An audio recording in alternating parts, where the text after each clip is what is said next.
let's get to the talk and get right to it. I'm going to start off by asking each of you a question, which is what's shaped and influenced your views on Bitcoin? And let's start with Kathy. Okay, Steve, thank you. Well, the first thing was our focus on disruptive innovation. So starting in 2011, Brett Winton, our director of research, who I know will be on the program later, he started talking about this thing called Bitcoin at the time. And it was a curiosity as we were doing our brainstorms in research. But as we learned more about this open source ecosystem, that might fulfill the role of the payment system that the internet neglected to build into the system, not expecting commerce. We thought, this might be something. And then I became even more interested when I realized that my economics would come into play as well here. And Art Laffer, my mentor from USC, and a monetary scholar, in 2014, I asked him if he would collaborate on a paper on Bitcoin. And he was a bit of a naysayer at first, but agreed to read the paper. He read the paper, tore it up, and from an economics point of view, really wanted to understand this. And he said, I think you got something here. This is a rules-based monetary system. I've been waiting for this for my entire career. So the combination of disruptive innovation generally, economics on top of that, and the huge misunderstanding out there as to what this is, that was intriguing and launched our research effort. Thank you. Elon, what's influenced your views on Bitcoin? Well, I've thought about money for quite a while, obviously since the PayPal days. And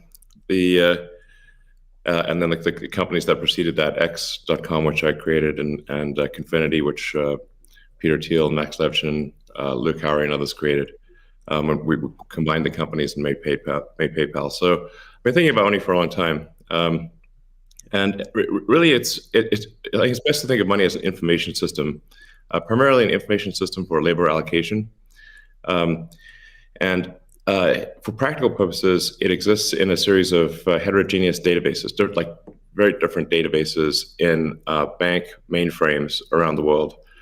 It moves quite slowly in reality. It may seem to move fast sometimes, and it does with PayPal, which is real time.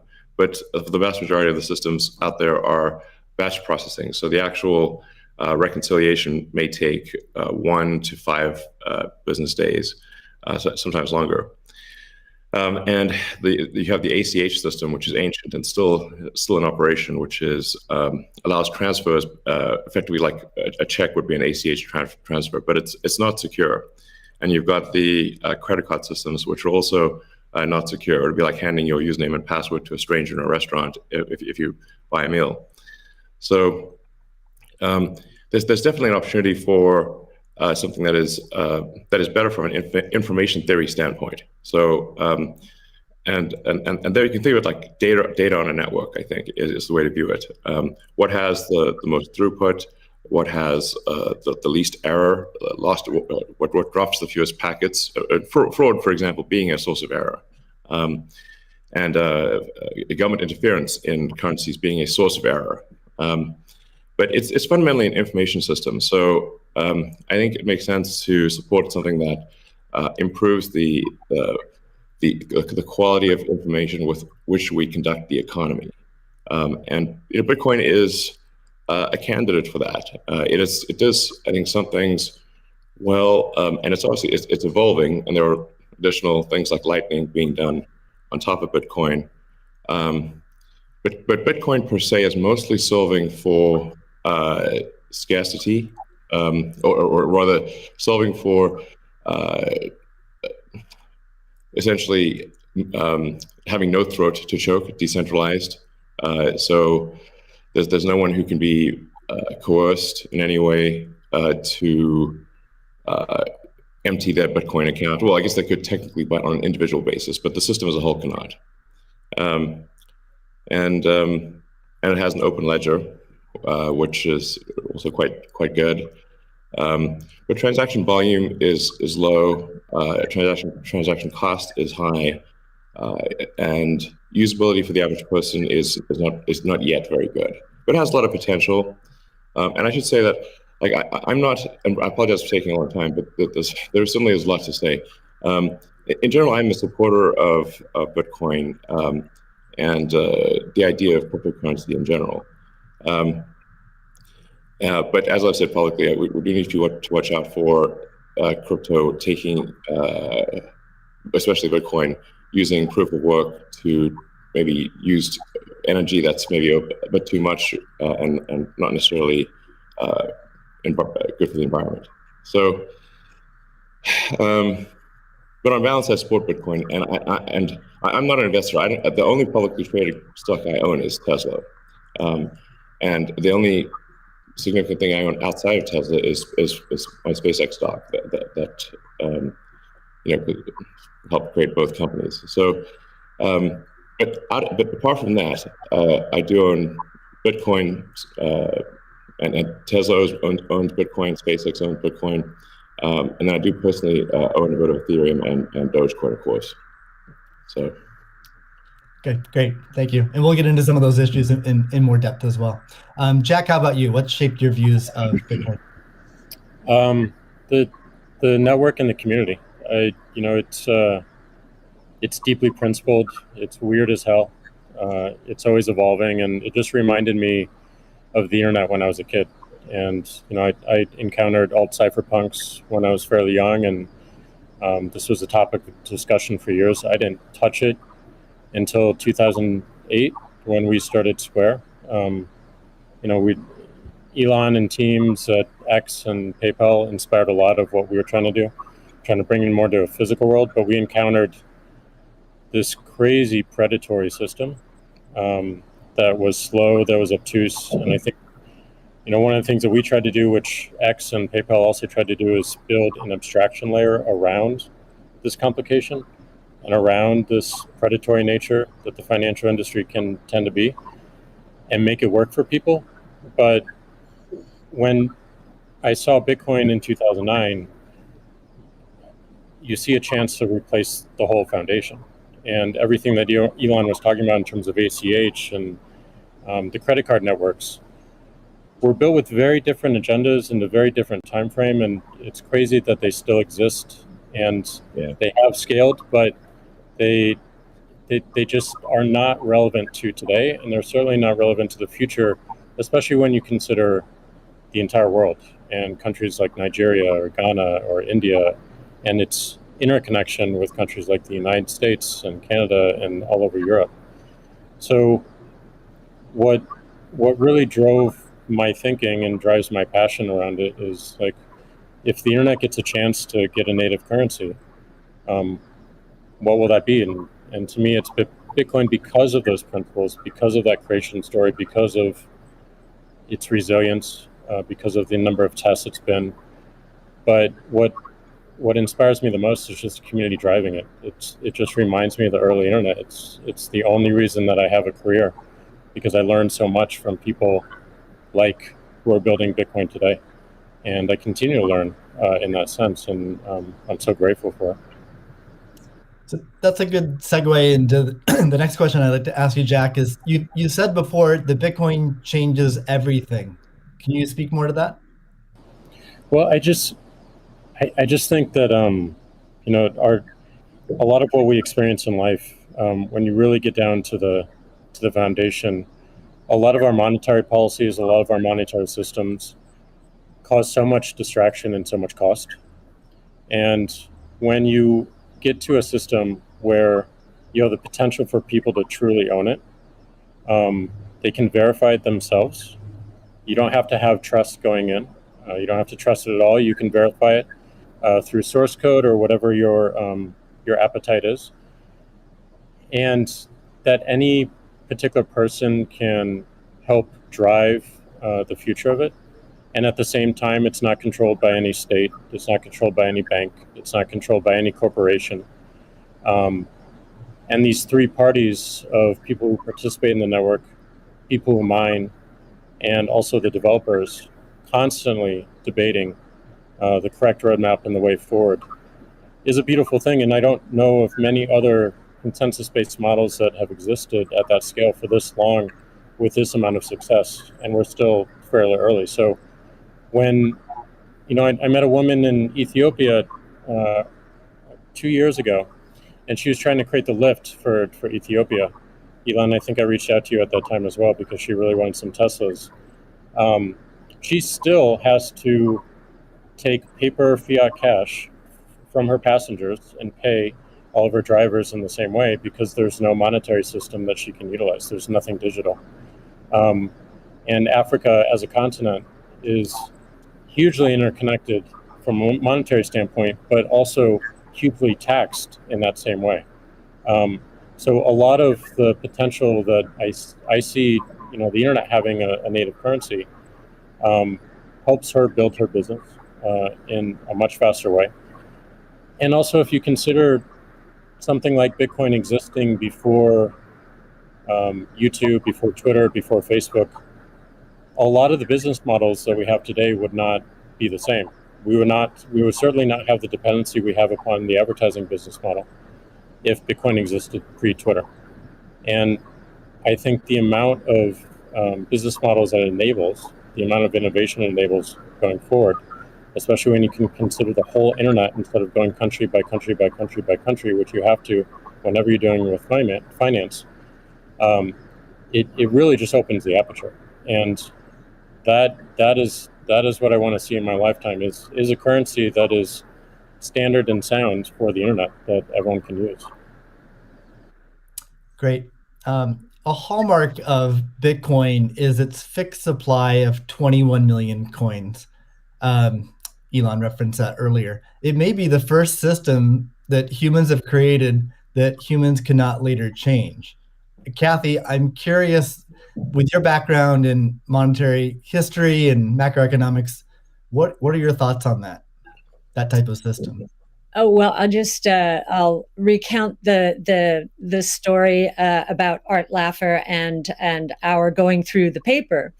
And he said, as I said, first rules-based monetary system, global, ever. This is a very big idea. Once we had convinced him of the ecosystem itself. Now, this is the role that it's playing, given that the rule is a quantity rule, that 21 million units, is really a store of value role. So there are three roles of money. Store of value, very important.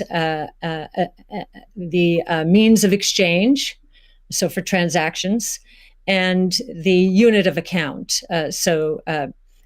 Every good priced in terms of whatever the unit is. So store of value is its primary use right now. The others exist. Unit of account, reserve currency of the crypto asset ecosystem. That's being seeded a little bit towards stable coins right now. But the store of value is a very big role.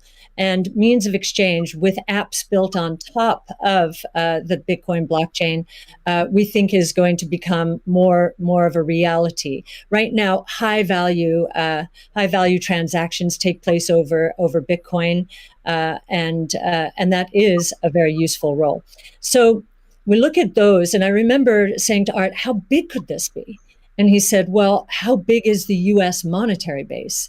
Well, today it's $8 trillion. $8 trillion. At the time we were talking, it was $4 trillion.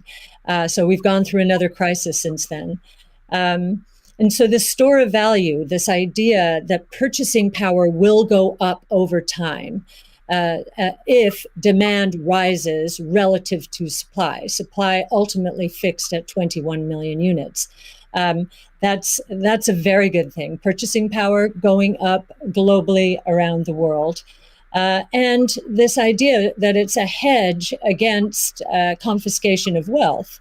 And that can take place in a myriad of ways. But inflation, and especially hyperinflation in emerging markets, is the primary way. Talk about destroying purchasing power. So that's a very big idea. And I'll also mention deflation. In some ways, it's a hedge against deflation. I know some people are confused that we at ARC think that we're in a deflationary environment here in the United States. If that is true, the odds of a hyperinflation in the rest of the world, especially in emerging markets, is also true. So, but this deflation, and we learned from 0809, there's counterparty risk associated with deflation. And I think Bitcoin would be a hedge against that eventuality as well. So it's a very big idea. Right. I suspect among us, there's not a lot of debate about Bitcoin's potential as a store of value. But Jack, you referenced earlier it being or becoming the native currency of the internet. Can you speak more to that, and also how it relates to maybe how institutions think about it? Yeah, I mean, like just simple example. If I happen to be in Ghana and my family's in Nigeria, currently I can take anywhere from and I need to send money back, anywhere from 10 to 30% off the top just to send that money back. Whereas if you just focus on the worldwide remittance problem, Bitcoin solves so many of those problems today instantly without having to go through any intermediaries or any slowness or complicated systems that a corporation or a state created. So I think having sound money that is separate from the state is the idea. Having it completely verifiable by everyone, including the state, including corporations, including individuals, including developers who want to build on top of it, is quite powerful, and that's what keeps it secure and strong. And I think that's we need more of that, which is why this one of the reasons why this conversation is so important is as entities come into the space, it's not just buying an asset and holding on to an asset and treating it as an investment. There's something special that created this, and something precious and something very unique, which has to be protected, and we need to do whatever we can to help that thrive as well. Elon, I'm curious your opinion on this. You mentioned earlier about Bitcoin's throughput, or the importance of throughput, maybe some concerns around Bitcoin. Can you speak? Do you think Bitcoin can become peer-to-peer cash? Well, Bitcoin does have a fundamental scarcity limit at the base layer that's designed in. That doesn't mean you can't have some layer 2 system in theory like Lightning. And I understand Lightning is doing well in some small countries. There's some question mark as to whether you need a money transmitter license. Just a debate as to whether that's needed, given that it is not open ledger. So that's a whole separate debate, of course. But Bitcoin by itself simply cannot scale to be the monetary system for the world at base layer. But with a second layer, this is possible depending upon how that second layer is implemented. Yeah, that's part of why I think there may be some merit to something that may seem silly, like Ethereum, like Dogecoin. I think Ethereum also, like I said, the three things I own outside of SpaceX and Tesla, and obviously it's a Neuralink and Boring Company, but of any significance are Bitcoin by far, and then some Ethereum and some Doge. So if the price of Bitcoin goes down, I lose money. I'm not sort of I might pump, but I don't dump. It's not a case of I definitely do not believe in getting the price high and selling or anything like that. And I would like to see Bitcoin succeed. I think there's some merit to this is not a slam on Bitcoin. There's some merit to considering something that has higher max transaction rates and a lower transaction cost, and kind of seeing how far you could take a single layer network where the exchanges act as a de facto second layer.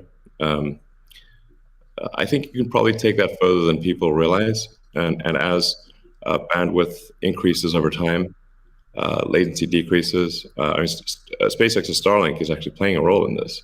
And I think long term, people will probably have access to worldwide access to gigabit level connectivity at low latency, and so at low cost. And so then your base layer could do a lot of transactions if you take that into account. So yeah, but like I said, Bitcoin with a layer 2 system, so they could scale to do a vast number of transactions. Same goes for Ethereum. Question about the scaling at the layer 1.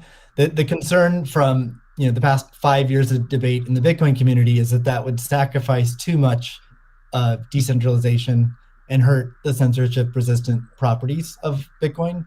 I'm curious if what are your thoughts on that? Are you sensitive to that? And are you concerned about losing some of the special properties of Bitcoin or another cryptocurrency by scaling at layer 1?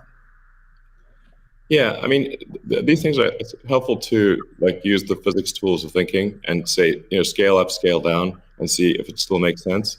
So if scaling up the transaction block doesn't make sense, why don't you scale it down? And have it be, so that somebody, with a laptop from 2008 can still run a Bitcoin node. Why not slow it down? Oh, you want to slow it down? Well, maybe you're at the wrong number then.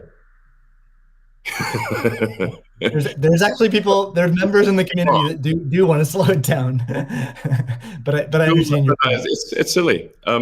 The reality is the average person is not going to run a Bitcoin node. So this is and Bitcoin. It was a lot of clever ideas, but these parameters were set. I don't know in 2008 or something, maybe 2009.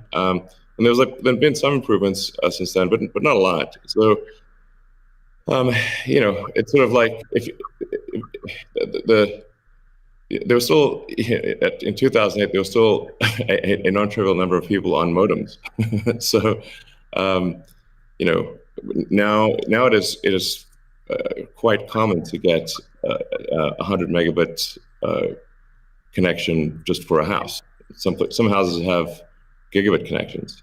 So, and that trend is obviously in the direction of higher bandwidth and lower latency. And if somebody else doesn't do it, Starlink certainly will. So I have high confidence that you will be able to maintain a decentralized finance system while still having a much bigger blockchain, aka ASCII text ledger, a hash ledger.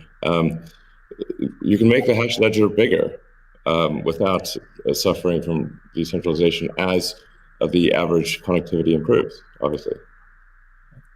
One idea would be to put a Bitcoin full node in Starlink terminals. That way more people would be running it. Actually, I have run this by the team at one point. I had this idea, which is kind of off the wall, but let's say you need a little space heater. And normally your space heater would just be pure entropy. Well, what if that space heater was also a Bitcoin, Ethereum, Doge mining node? Pick your currency. And so then you'd be heated up, and you would also mine your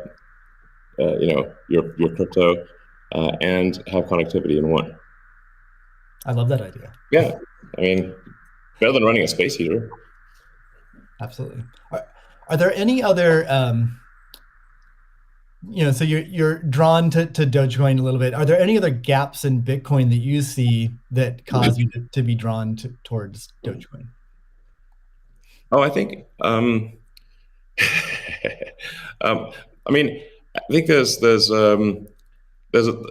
Doge has the Doge community. I think is somewhat irreverent, obviously, and has great memes and loves dogs, and I love dogs and memes, and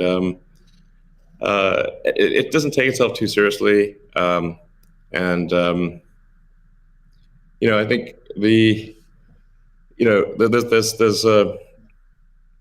there's Occam's razor, which is the simplest answer is the most likely. It's a summary of Occam's razor. The simplest answer is the most likely one. Then there's a friend of mine came up with a variant on that the most ironic outcome is the most likely one. And then I have a variant on that, which is the most entertaining outcome is the most likely one. So if that is true, then the most ironic and entertaining outcome would be that the cryptocurrency that was started as a joke to make fun of cryptocurrencies ends up being the leading cryptocurrency. That would be the most ironic outcome. Jack, what are your thoughts on that? Is Bitcoin resilient enough to overcome that? I think it's resilient, but also I think like you find, I mean, that's what attracts me to Bitcoin in the first place is the irreverence. A lot of that just brings it forward, and you know, at first go it makes it a little bit inaccessible, but as people get into it, it makes it more accessible and more spreadable. And I absolutely think the resilience is there. I think it's important to have fun as well. And anyway folks can express themselves. I think that goes back to the main idea of like how do we create a native currency for the internet? Anything that goes towards that path, like that's whatever wackiness or fun we can have along the way. That's going to make it a lot more enjoyable, and it's going to make a lot more people want to use it. I'd also point out there's nothing stopping someone from creating a Bitcoin wallet that's like fun and has memes, has dogs. That's possible as well. Great. Let's move on. Right now at this point. Let's move on to the next topic, which is Bitcoin and energy. It's a really hot topic that lots of people are talking about. Let's start with Elon. You've been vocal on this. You've said that. I mean, you said many things about it. You've also said that Tesla will resume payments in Bitcoin payments if the renewable energy is approximately 50% and sort of looks like it's on a positive future trend. What do you think the state of things are with respect to that? Yeah, so I do think that there appears to be a positive trend in the energy usage of Bitcoin. Actually, part of this is due to the drop in Bitcoin price. I mean, what I observed, or what I thought I was seeing, there may be some disagreements on this, but from when Tesla announced that it had acquired Bitcoin and was doing Bitcoin transactions, there was a massive run-up in the Bitcoin price, and also a massive increase in the